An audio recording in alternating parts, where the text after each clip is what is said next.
On the 30th of October 1992, Nirvana played their first and only show in Buenos Aires, Argentina. The concert proved to be infamous for a number of reasons. With around 50,000 people in attendance, it was one of the band's biggest shows at the time, though it almost didn't happen at all. Nirvana's frontman Kurt Cobain had initially threatened to cancel the show. Ultimately, Nirvana did perform that night, but only to openly mock and taunt the audience, making for both one of the weirdest Nirvana concerts it was also one of their best.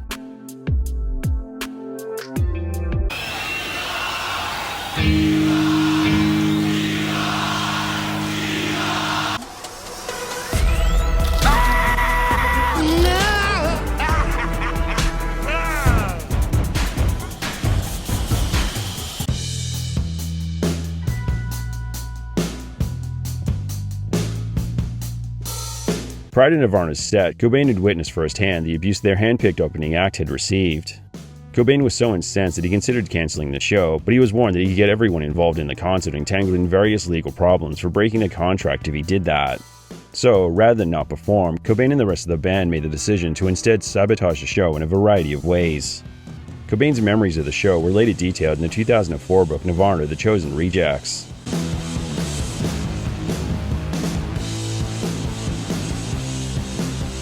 The band that Cobain had picked for the concert was Calamity Jane, an all-female band founded in 1989 in Portland. At the time of the concert, the band had released 3 singles and an album. The crowd responded very negatively to the group, as a large portion of the audience pelted them with coins, dirt, and rocks, in addition to spitting at them, flipping them off, and, in some cases, even exposing themselves. Ultimately, the performance ended with Calamity Jane being booed off stage. The gig came about because Calamity Jane's vocalist and guitarist Julianne Hanner was friends with both Cobain and his wife Courtney Love. For Nirvana's tour, Cobain had wanted little-known bands to open for them for various festivals in the Argentina show. He personally called Hanna to invite Calamity Jane to perform. At the time, the band was planning an extensive US tour for their album, and they knew that Nirvana gig would be a great opportunity.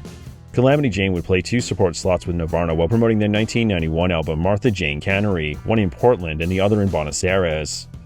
Leading up to the Argentina show, Calamity Jane had encountered plenty of aggressive crowds in the past, but on a much smaller scale. Ultimately, Calamity Jane were completely unprepared for how they were treated by the audience. After the initial barrage of abuse, the band stormed off stage, at which point Love encouraged them to go back out there and keep playing. The band returned to the stage, only to encounter more abuse, which led to them finally giving up and smashing their instruments before storming off for good.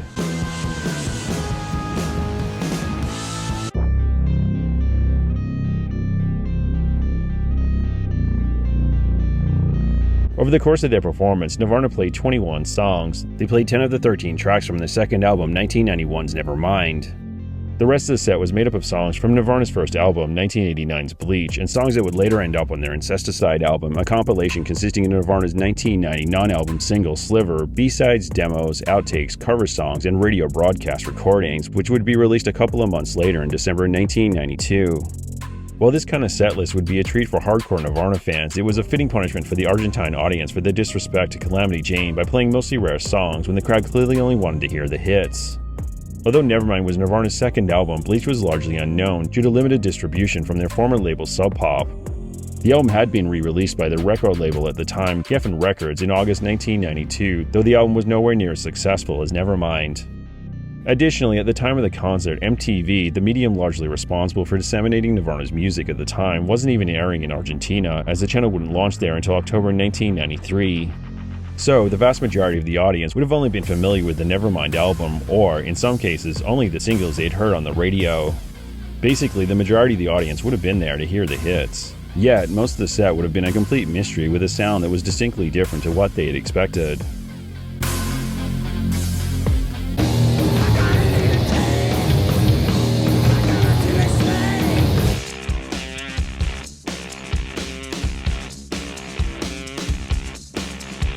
Fittingly, for what would become one of Nirvana's weirdest shows, the concert went off the rails right from the start. One thing Cobain failed to mention when he recounted the show was what the band did to annoy the crowd when they first got on stage, which was to open the show with the strange jam-like piece of music that those in attendance had definitely never heard before, and was far from the kind of song most bands would choose to open a stadium show with. The band opened the show first with Distortion, before launching into a previously unheard song that has since come to be known as Nobody Knows I'm New Wave, one of only a handful of Nirvana songs never officially released.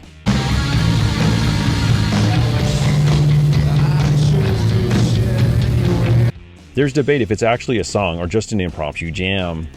But given that the song has a chorus, it's most likely a piece of music that the band had previously used to jam on in rehearsals that had potential to be developed into a song later on, much like gallons of rubbing alcohol flow through the strip, which later appeared as a hidden track on non-US versions of the band's third album, 1993's In Utero. The unofficial title of Nobody Knows on Mew Wave is most likely derived from a magazine article that detailed the set list, but it's important to note that that same article mislabeled a number of other songs from the show. Cobain supposedly made up the lyrics on the spot. Whether that's actually the case or not, they perfectly summed up his mood at the time, his intentions for the concert, and the kind of show that he was going to give the audience for their earlier disrespect of Calamity Jane.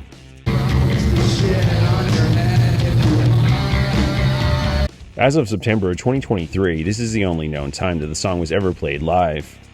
Furthermore, the music is unavailable on any of Nirvana's archival releases, and it's believed to have only been performed at this show, even though it would have made for a perfect addition to Nirvana's 1996 live album, From the Muddy Banks of the Wishkah.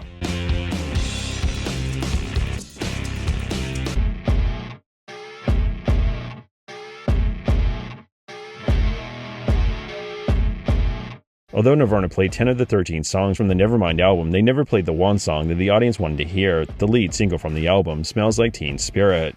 However, Cobain did make a point of teasing the audience multiple times by playing the intro of the song before abruptly cutting into a different piece of music.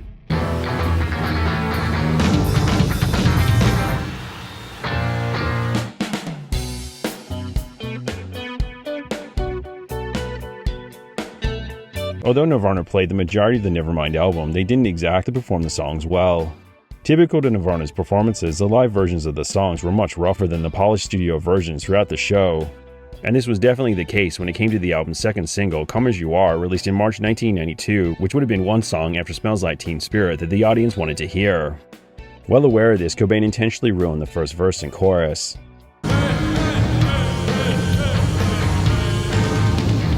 Ultimately, the stunt was an example of Cobain's sense of humor, as he always had a great appreciation for absurdist comedy. So much so that Cobain once got comedian Bobcat Goldthwait to tour with the band as their opening act instead of having a musical group, just because Cobain was such a big fan of his role in the various Police Academy movies.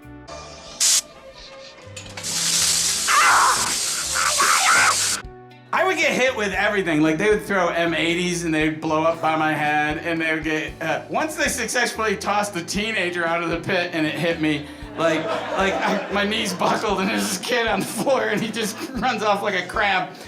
Cobain also enjoyed Weird Al Yankovic's 1992 parody of Nirvana's biggest hit, Smells Like Nirvana, on his album Off the Deep End. And I explained, well, no, it's a song about how nobody can understand your lyrics. Yeah, sounds like a funny idea. And he was very, very cool about it. Additionally, Cobain always enjoyed trolling the audience, like when he had himself wheeled on stage for the Reading Festival in 1992, in response to media reports about his failing health. With the support of his friends and family, he's gonna make it real.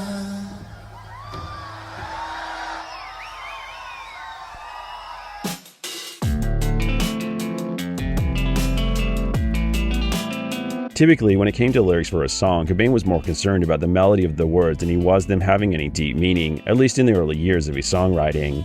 There were a few exceptions though. Polly is one of them. The song is about a real-life case of a 14-year-old girl who was abducted and repeatedly tortured and assaulted in August 1987.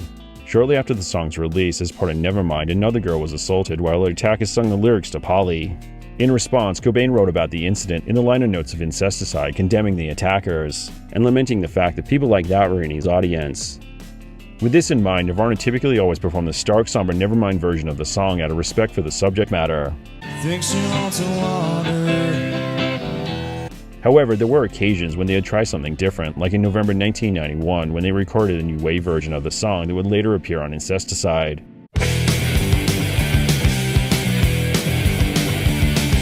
Then there's the Argentina version when the band's drummer Dave Grohl decided to perform on a toy drum kit.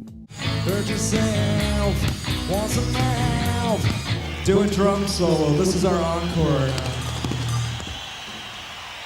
I'm sorry, I'm not much of a drummer. I'm sorry.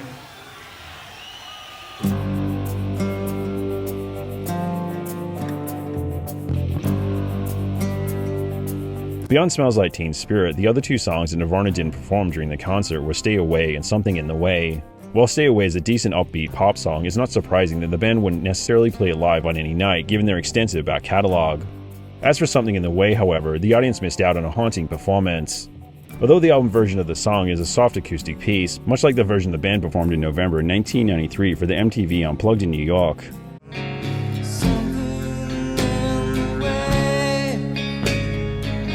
Typically, whenever the band played the song live during a regular concert, they played a much heavier version of the piece, something they probably would have also done had they decided to perform it that night.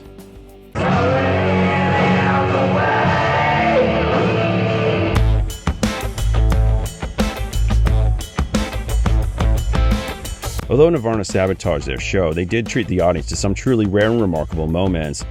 For one such moment, they performed one of their best songs that, at the time, was yet to be released, All Apologies, which wouldn't officially be released until September 1993 on their third album In Utero, and later as a single in December 1993.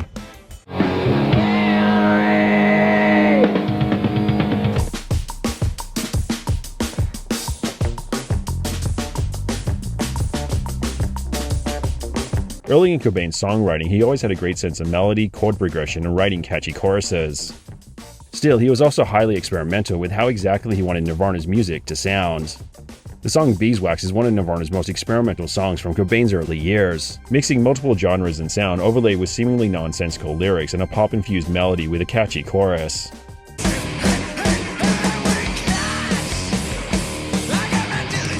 The end result was never going to be a hit song, and was originally released on the 1991 Kill Rock Stars compilation album before its appearance on Incesticide. But it's one of Nirvana's many criminally underrated songs with its rapid, hallucinatory mix of peaks and valleys of emotion. When the band played the song that night, it wasn't just an incredibly rare performance of a rare song, but a great live version in its own right.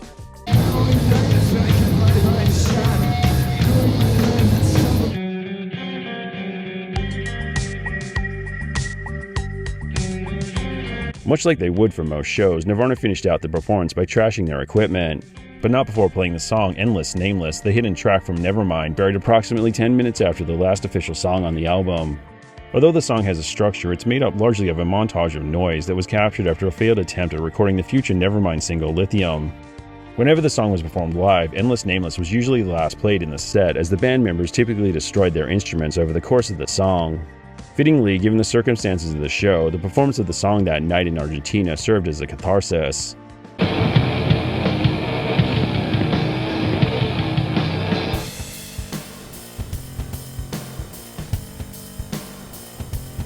Ultimately, the Argentina show would be Calamity Jane's last performance. Understandably, the show had a huge impact on their self-esteem, something that was compounded by the fact that their handlers for the show blamed them for the audience's reaction, telling them that they had been ugly to the crowd. To make matters worse, the band now had broken instruments, an unreliable tour van, and then struggled to get their payment for the performance, which they wouldn't receive until 3 months after the show, due to an unfortunately timed merger involving the management company that handled the concert. So, the band had no money to continue their tour, which led to tension amongst the band members. They decided to cancel the rest of their tour and return to the US. Soon after arriving home, they chose to break up, and it wouldn't be until 2010 that the band would reform for a number of shows. Cobain would later address the incident in the liner notes of the Incesticide album, joking with regret about how he effectively paid the band $5,000 to be abused on stage by tens of thousands of people.